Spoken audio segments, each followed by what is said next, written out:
We are not the biggest purchasers of Russian oil, that is China. We are not the biggest purchasers of Russian LNG. I'm not sure, but I think that is the European Union. For 2 years, discounted Russian crude turned India into one of Moscow's biggest customers, at times taking over a third of India's oil imports. But now, December imports are expected to plunge to just 600,000, 650,000 barrels per day, the lowest in at least 3 years. The trigger is a new wave of Western sanctions on Russia's oil giants, Rosneft and Lukoil. The US Treasury gave global buyers time till 21st November to wind down dealings with these firms or risk being cut off from the dollar system. Would you say that putting secondary sanctions on India, the largest purchaser outside of China, they're almost equal, would you say there was no action? That cost hundreds of billions of dollars to Russia. You call that no action? And I haven't done phase 2 yet or phase 3. But when you say there's no action, I think you ought to get yourself a new job. Because if you remember, 2 weeks ago I said, if India buys, India's got big problems, and that's what happened. On top of US measures, the European Union has set January 21, 2026 as the start date for a ban on fuel made from Russian crude, closing the back door via third countries like India, Turkey and China.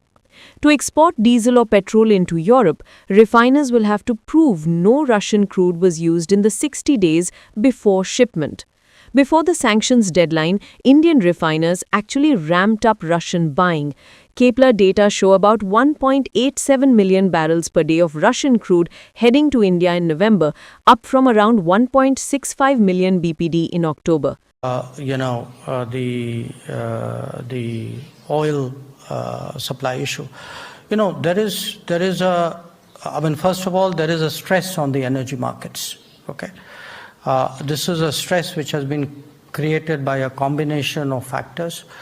But as today the world's third largest consumer of oil and gas, a consumer where the levels of income are not very high, it is our fundamental obligation to ensure that the Indian consumer has the best possible access on the most advantageous terms to international markets. And in that respect, quite honestly, we have seen that the India-Russia relationship has worked to advantage. So if it works to my advantage, I would like to keep that going. But from December, the tap tightens. Estimates now show India likely to receive only 600,000, 650,000 barrels per day of Russian oil, roughly one-third of November levels and the lowest in at least 3 years. As this chart shows, India's Russian oil imports are expected to rise further in November, but estimates point to a sharp drop in December, bringing volumes to their lowest level in 3 years. Refining and trade sources say Indian state refiners turned extremely cautious after banks began scrutinizing Russia-linked payments under the new US sanctions.